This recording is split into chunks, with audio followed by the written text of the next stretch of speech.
Are you a man looking for an intensive program to help you overcome your sexually addictive behaviors? Gateway to Freedom is your answer.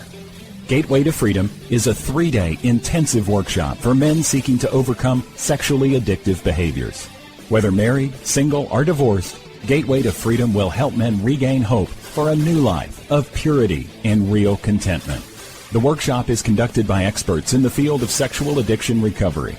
Your experts have over 35 years of combined experience. Read testimonials of workshop alumni at gatewaymen.com. Get all the info and register online at gatewaymen.com or call 1-800-49-PURITY. Hi, my name is Jonathan, and I'm the founder of the Gateway to Freedom Workshop. I want to personally invite you to be part of our next intensive, coming up August 22nd through the 24th. So call us today at 1-800-49-PURITY or visit gatewaymen.com.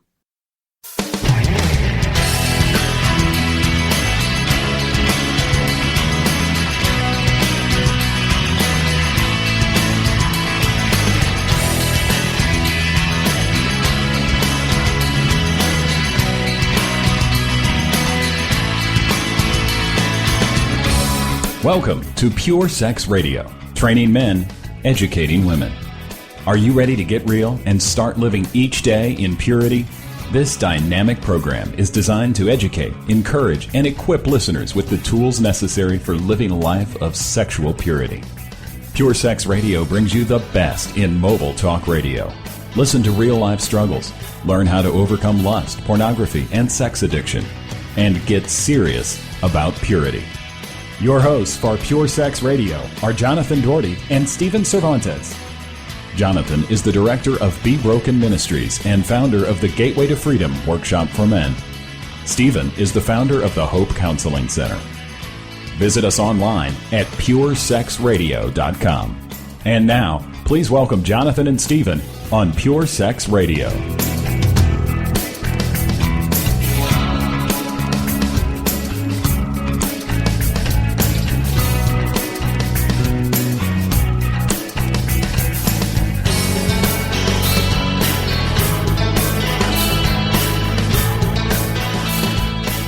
Good day, radio listeners. Welcome to this week's edition of the Pure Sex Radio broadcast. We're glad to have you here with us. My name is Jonathan, and I'm with Stephen. Stephen, how are you doing? Blessed. Thank you for asking. Well, good. Excellent. Well, folks, before we get started, it's going to be, before you know it, summer's going to be over. School's going to be starting back up again. Life is going to get chaotic. Well, we haven't made mention of this before, I don't think, on the radio program, even though it's been around for a while. But we actually do have a mobile app. It's a free app that you can get on either iPhones or Android devices, and it's called the Chaos Compass. And this app is a great little tool to help you in your recovery journey. It's got all of our events that are coming up. It's got, the podcasts are all on there, or at least, the most recent 30 or 40. I don't remember how many that we keep on there. The blog articles from us, from Covenant Eyes. There's just a lot of good resources, videos. There's even ways to be connected with other people on the recovery journey.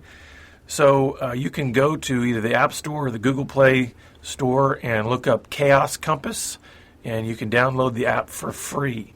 So it's a great tool that you can use on your recovery.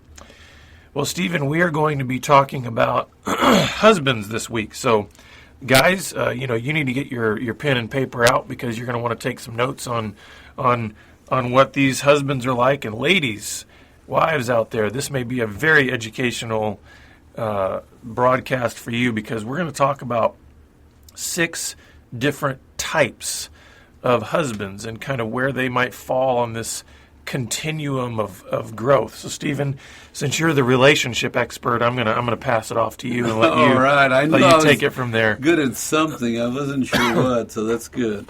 So we're going to start from the weakest male or the most detached male and move towards the most connected male or husband. So number 1, the emotionally distant husband. He doesn't really need to talk much or connect. He does talk, but it's about household functions and activities, and who's going to need to be picked up and who's going where. He might say, well, we need some vacuum bags.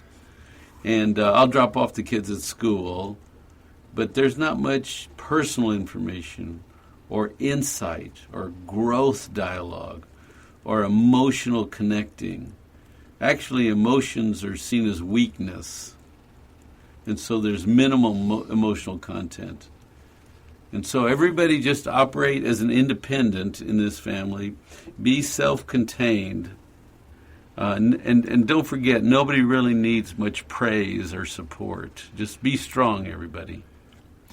You know what I find interesting about kind of this description of the emotionally distant husband, isn't this sort of what, I mean, I think about my dad's generation. My dad was born in the 30s. You know, a lot of times we think about what we term the greatest generation, you know, those that were part of the whole World War II era. And in some ways, I see in this description of this emotionally distant husband kind of what for, 70 years we've kind of praised as manly. You know what I mean? You mean like a John Wayne sort of? Yeah, as this guy who, hey, listen, feelings are for sissies. Yeah.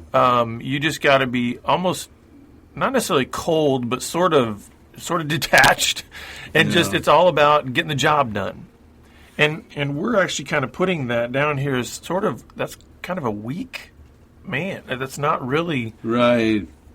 Well, because there's not emotional development that's part of it. You don't need you need logic, and you need discipline, you need good work skills, and go out there. The problem is there's no growth, there's not emotional development. Even spiritually, a lot of these guys know the right thing, but it didn't really change their heart. And I want to make sure that my statements are put in context. Keep in mind, we are talking about types of husbands here. So we are talking about a very specific relationship. We're talking about marriage. So I don't want anybody to misconstrue my statement earlier that, hey, you know what, we need a lot of guys that are really in touch with their emotions going into war. No, that's not what I'm saying. That's a different context. And I'm not saying that guys need to be wishy-washy, but I do think that actually God in his wisdom made men with this kind of unique ability to be able to compartmentalize. A lot of times we've often, unfortunately, sort of painted that all with one brush and said, oh, compartmentalization, that's bad. But, I think about men that have gone to war, men that are, my dad was a nurse, and he worked at the ICU ward of the burn unit during Vietnam in Japan. So, thank God that he was able to compartmentalize his work from his home. I can't imagine how devastating that would be to not be able to separate those two. But we are talking specifically about the marriage relationship and what comprises some of these husbands.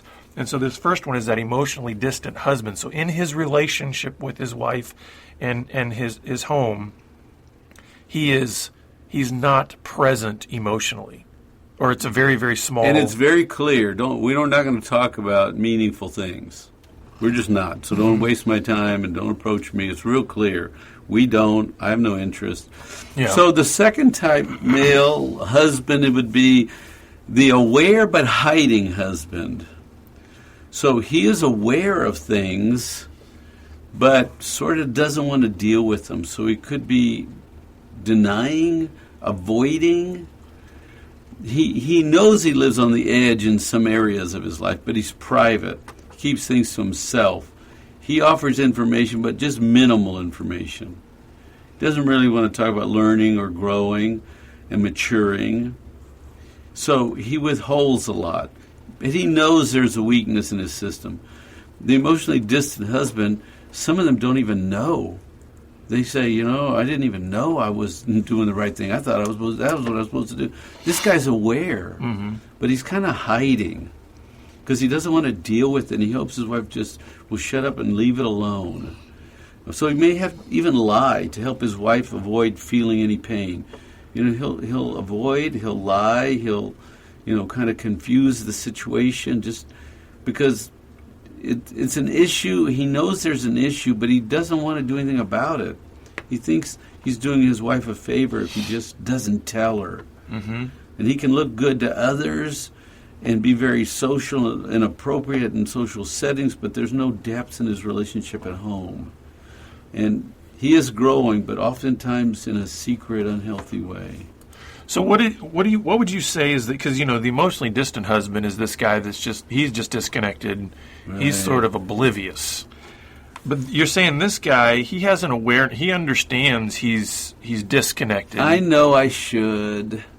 You can hear him say that. I know I should. But then here's the thing. Why does this guy hide? I mean, what do you think he's afraid of? Because we hide because we're afraid, right? Right. But look, I guess I would put denial as the label. Denial defined means I know something, but I don't want to know it. I know it, but don't tell me. But I'm going to ignore it. I know it. Let's ignore it. I know it's a problem, but just leave me alone. I know. So he'd rather just sort of try to stay under the radar, keep his problems, his lack of under the radar, and just sort of limp along. But he's aware, and you can tell him a little bit, but boy, you can't tell him much, and he'll explode, and he'll say, "Why are you picking on?" He just pushes you back, Well, the reason I ask that is because if we were to put these kind of on a continuum, sort of a scale here, and it's a sliding scale. We don't stay static, I don't think. In even as we may be growing along the scale, we can slide back in, as men back into these. And I have to admit that sometimes when I'm going through a rough patch, I slide back to this one. I know, hey, listen, I know I'm kind of drifting. I know that, but oh man, I also know the work that's involved in connecting and all that. And so the reason I ask you kind of what are guys afraid of is because I have my own fears, but I'm just kind of curious what maybe just generally speaking guys are afraid, because for me some of my fears are that I'm afraid of what it's going to. This is going to sound terrible. Why am I painting myself in such a bad light here? I'm afraid of the work that is actually necessary. Isn't that terrible? I mean, I'm admitting I'm lazy here, Stephen. I'm admitting on radio that I'm lazy. This guy works harder than anyone else I know. It gets more done. But go ahead. Yes, there's. But you know what I mean? Well, there's a different kind of work at home, isn't there? Yes. Yes. There's a work that requires this emotionally present, part of you. And so I think sometimes when that's why there's this ebb and flow that I think happens in relationships, and you go through seasons where, we'll get to this in a little bit, where man, you're working hard, you understand, boy, you're pressing forward and you're making all this progress, and then I think you go through these other seasons where there's kind of a lull. You're not necessarily you're not pursuing other things. You just sort of there's just kind of this natural lull that happens in a relationship where you're not pressing as hard to work as hard. And so then I might drift back into this, I kind of know that I'm disconnected here, but I also know how much work that takes to really. That's a good way to put it. I know maintain closeness. I know, but work. I know, but energy. I know if I start, it's going to take longer than I want to go. I know, but now I know that there may be some guys that are in this phase, and that's not necessarily what their fears are. Maybe they're aware, but they may still be hiding parts of themselves. They may still be hiding their own brokenness, and so some of their hiding is I don't want to reveal that. So I think there's lots of different fears that a guy can have that say I don't want to face it. I don't want to mess with it. I know it's there, but I don't want to work that hard. I don't want to. So listen, every time he says "but," that's this guy. That's the hiding guy. I know, but I'm aware, but you told me, dear, before, but I'm trying. And it's just like I'm aware, but can we just leave it alone? We're not doing that bad. Let's just stay here. So the next guy is the trying husband. He's trying. He's a great starter. He's not a very good finisher. He knows he needs to make some changes, but change is hard, so he starts. And his wife says, well, you need to be more spiritual. So he gets his Bible out and he brushes it off and he reads it for 5 days in a row. And then the dust starts gathering again and he slips back. And his wife says, we need a spiritual leader in this family. So he starts planning devotionals. And they do them for 6 days. And then they stop happening because we got busy. And so I'll keep trying, but she has to provide the energy and the cattle prod to get things moving, and then they don't really last, and lasting change doesn't occur. But this is a nice guy because he's trying. And she says, we need to talk, we need a date night, and so they have date night every Saturday night for 3 weeks, and then the dating stops. And he starts well, but his follow-through is not so good. And he's trying. Well, you know what, and I would say that, if there's a bell curve to the guys that are in recovery that we deal with, this is probably that 80%, that the center of that bell curve. And the reason why I think we have a lot of guys fall into this category is, I actually wrote above here where it says the trying husband. I said the performing husband, because this is a very performance-oriented guy, which is, my wife's going to say, hey, you need to be the spiritual leader of the family. Oh, great, I can do that dance. I can perform for a while. I can do that. And then he gets tired for a while. And then she says, hey, we need to date a little. Oh, I can perform that. I can do that dance. And so I see a lot of performance in this guy, and not really getting to the deeper issues, because really, and of course, as we get further along this spectrum, there is a development of faithfulness that's necessary in a marriage, in being a husband in your relationship, and that's not something. No, why did you say that word, faithful? What's that connected to? Faithful. I kind of put faithful and endurance together. Kind of this idea of I'm faithful. This is a long-term endeavor. This is not something where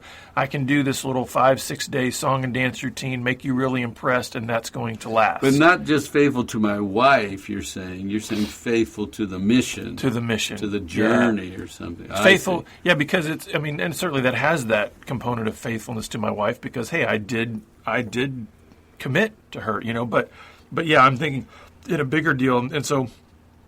Because a lot of guys that develop a sexual addiction, they are very performance-based. They've learned how to, hey, I present myself in the way that I need to present myself to the environments that I'm in, so that I can kind of keep my little secret hidden. I can keep doing what I'm doing.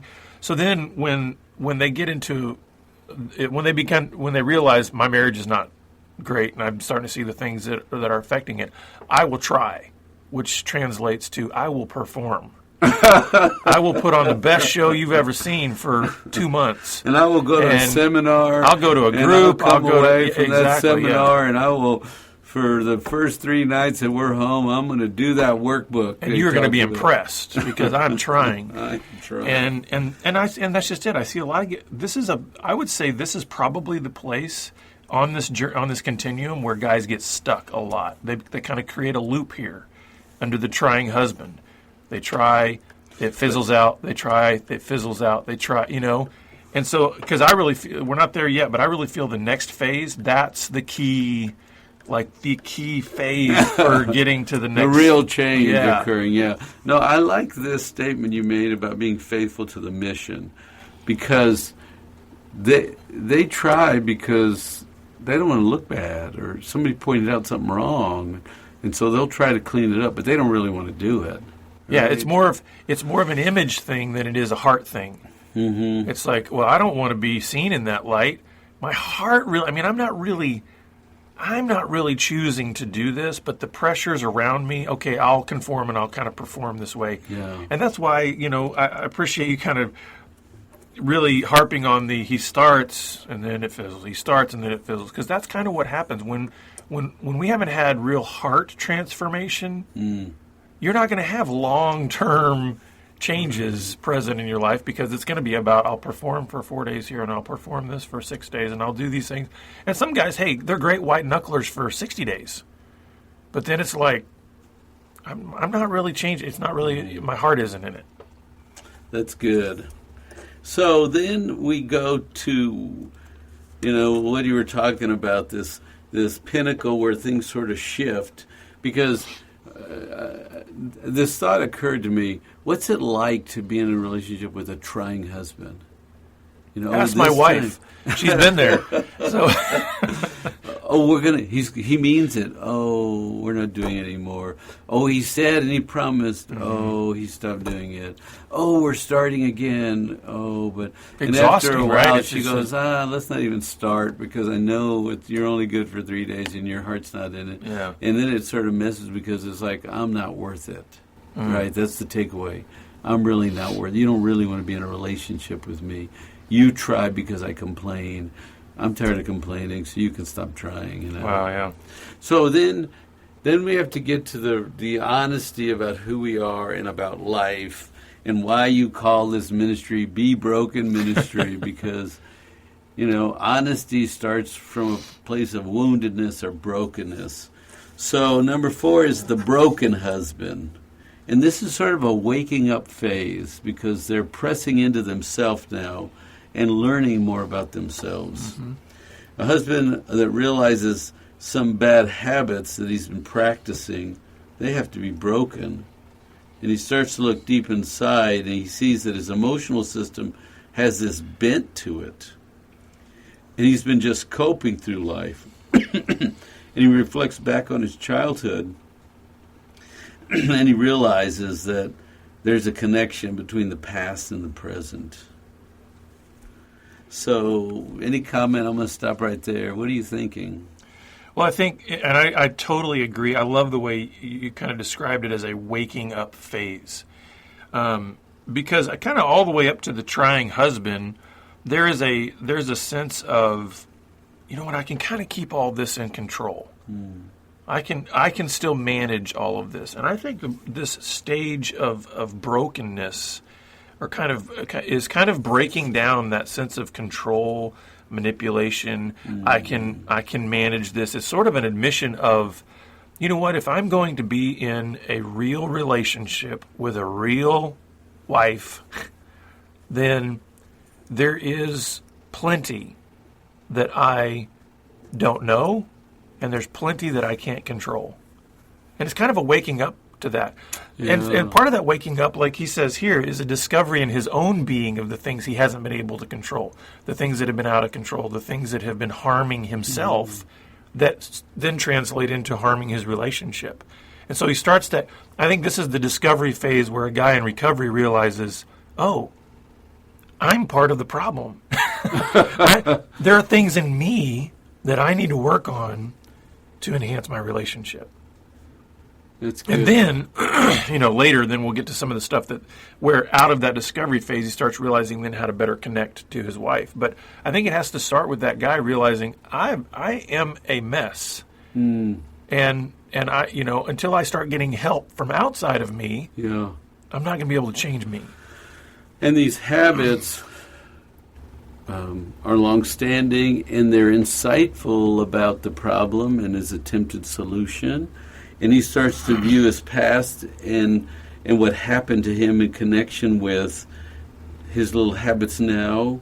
And if he's honest about his brokenness and his poor coping routines, he kind of is more humbled before God, humbled before his wife. He's humbled before himself and going, wow, it's just what you said. I've really made a mess, and we can't get to a happy ending. Mm-hmm. If we keep limping along with my broken system. Yeah, and I think that's a huge thing, you can almost maybe the broken husband could really be seen as the humbled husband, Okay. So there's a humility there that's finally saying, you know what, I don't have it all together. I can try to control this and keep hiding. I can try to perform and keep just doing this to please other people. But the reality is it's still about me. I'm trying to be in control, and I just need to, break down and humble myself and say I need help. And I'm broken, and I made a mess. I made a mess of this relationship, my life. So one, he can't be emotionally distant. I'm going to review here and not talk about it. He can't be aware of it and pretend it'll fix itself. He can't just fix it with false starts by trying and fits and starts, but not really having his heart in it. He has to go to the place where he realizes, wow, I'm in a mess. Mm-hmm. What I thought was going to help me, my old routine, my private routine, my sneaking around, pleasuring me routine, I thought it was going to really make me powerful. In the end, it's broken me, it's broken my wife, it's breaking this marriage down, it's breaking my family, my household. I'm a broken man. Mm-hmm. When he gets to that place, that's the beginning of the awakening, right? Absolutely. Then he can start to go forward from there. Because then I think there's two categories left. After your broken husband phase, then you get to this really exciting phase, which is a student phase. Mm-hmm. Now, I don't know about you, but I'm a learner. I like learning. And I'll even narrow it down because I really like relationships and people and how things work. And so when you're a student and you want to learn, you're sort of hungry. And you tell your brain, let's go learn this stuff. Let's go get good at it. Most people are good at things they want to be good at. And this guy's not wanted to be good at relationships. But what if he wanted to get good at relationships? Mm-hmm. He could be a student, and he could take on a new mission.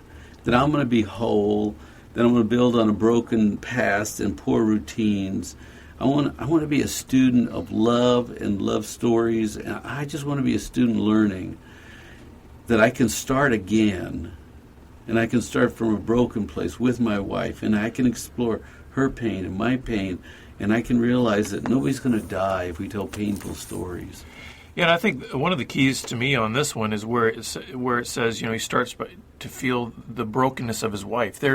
I think in the student phase, to me the broken phase is more of almost a self-realization of this husband realizing I'm a mess and there's things that need to be worked on in me. The student phase, I think, is where empathy begins.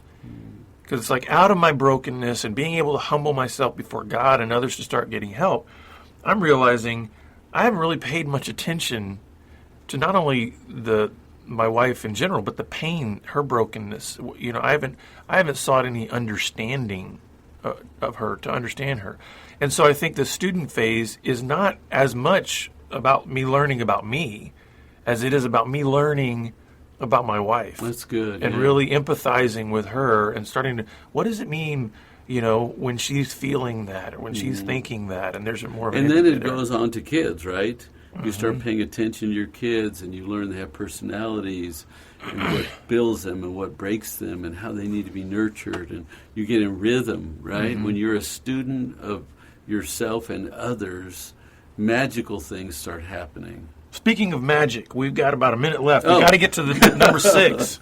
The husband of oneness. He practices oneness. He grows in the area of relationship and serving God and honoring his wife.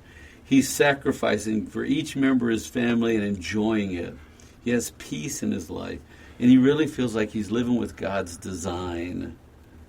Now, for all you performers out there, I want to remind you, as I have to remind myself very often, remember, this is a sliding scale continuum. I don't believe we are ever absolutely static along this continuum.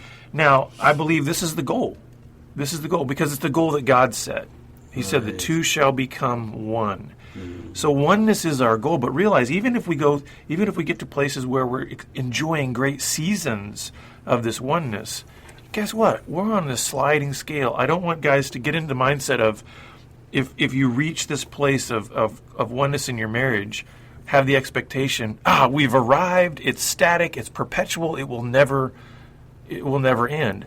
That's why I feel like, in my own life, I've seen this so many times where you have to realize, wow, maintaining that level of intimacy is hard work. Right. It doesn't just come naturally. It's not easy.